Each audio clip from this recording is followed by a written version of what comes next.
Bonjour, bienvenue à ma présentation sur l'essentialisme. On est familier avec ce terme, c'est un terme qui a été utilisé à maintes reprises dans le passé, mais aujourd'hui j'aimerais ça vous l'amener avec une optique un peu plus moderne, qui répond un peu plus à la réalité du 21e siècle. Les gens disent souvent que c'est les petites actions, les petites choses qui changent le monde. Oui, je suis d'accord, mais si ces petites actions, ces petits changements ne reposent pas sur un système solide, un bon fondement de valeur ou autre, ça ne fonctionnera pas. Je crois que l'essentialisme, c'est la réponse à la question.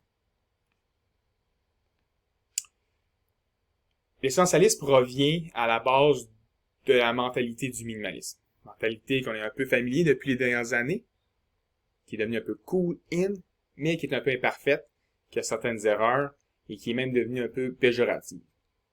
Voyons un peu l'essentialisme comme la mise à jour de cette vision. Okay?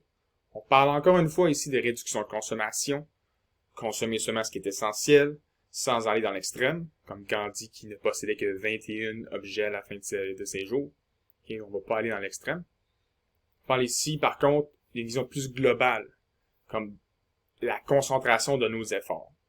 Que ce soit dans la concentration de notre temps, sur ce qui est essentiel, de notre énergie, et j'en passe, on en parlera un peu plus tard, c'est une vision un peu plus globale. Maintenant, qu'est-ce qui est important? Bon, ça dépend de chacun et tous. C'est spécifique à chaque individu. Mais je serais prêt à parier que la majorité d'entre nous, ce serait le bonheur. Une image vaut 1000 mots, comme nous voyons ici. Le but d'essentialisme, c'est de se concentrer sur ce qui est important, comme je l'ai déjà dit. Mais l'image, nous pouvons maintenant l'appliquer sur plusieurs choses. Le temps, l'énergie, nos finances, nos achats, même nos amitiés. Quelle amitié vaut la peine de dépenser notre énergie? Et j'en passe. Le but ici, c'est d'accomplir plus, de se sentir accompli, avoir un sentiment d'accomplissement, avoir le poids levé de nos épaules, principalement de renverser la routine. Souvent, les gens se sentent dépassés par les événements autour d'eux dans leur quotidien. Dans leur quotidien, maintenant, le but, c'est d'inverser cette roue. Toujours dans la poursuite du bonheur. J'écris ce terme ici parce que un bon exemple de cette mentalité qui a été appliquée, c'est justement l'exemple du film Pursuit of Happiness qui est sorti en 2006 avec Will Smith, qui accomplit l'impossible, qui se sort de la grande misère pour se concentrer sur ce qui est important. Je tiens à dire qu'une des choses qui est importante pour lui dans le film, c'est son petit garçon, sa famille. Je vous laisse réfléchir à ça. Maintenant, comment on accomplit ça? Ok, évidemment, il faut un plan d'action, mais la meilleure méthode, je crois, pour vous, je crois qu'on est tous bien lancés, dans cette classe, c'est de s'informer, de s'éduquer. Je vous donne ici plusieurs références pour vous aider ou piquer votre curiosité ou peut-être vous donner des points de départ. Le livre Atomic Habits, qui est montré à l'écran, très bon livre, qui donne un petit guide sur les habitudes, comment défaire nos mauvaises habitudes et débuter des bonnes habitudes, vraiment un plan de match détaillé pour nous aider à débuter. Le Minimalist Podcast, eux, c'est vraiment les pionniers dans le domaine qui sont refaits et restent à jour dans leur mentalité, qui sont maintenant devenus plutôt des essentialistes. Le livre de Jocko Willink, Discipline Equals Freedom, et finalement, How to Avoid a Climate Disaster, le dernier livre de Bill Gates, qui est un très bon livre à lire et je vous le recommande fortement.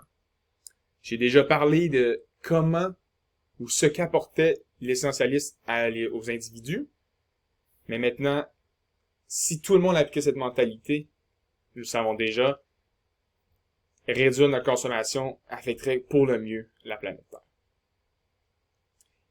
Et ces points sont partagés parmi toutes les références que je vous ai mentionnées. Je vais terminer ma petite vidéo avec étant dans un cours sur le marketing qui touche les marchés, l'économie. Je vous lance cette question. Ce mouvement affectera-t-il négativement l'économie? C'est-à-dire si tout le monde du jour au lendemain appliquait maintenant à 100% l'essentialisme, est-ce que l'économie en serait perdante? Je vais commencer en disant que non.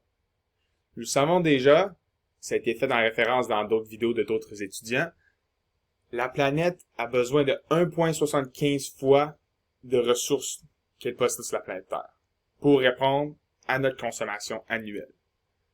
Donc, à la base, on a besoin d'un certain ralentissement économique ou de consommation. Première partie de la réponse.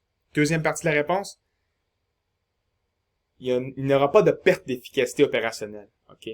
Nous savons que pour créer une croissance économique, on peut le faire en deux méthodes, avec une croissance de la population ou une croissance de l'efficacité opérationnelle, c'est-à-dire accomplir plus de tâches dans la même donnée de temps.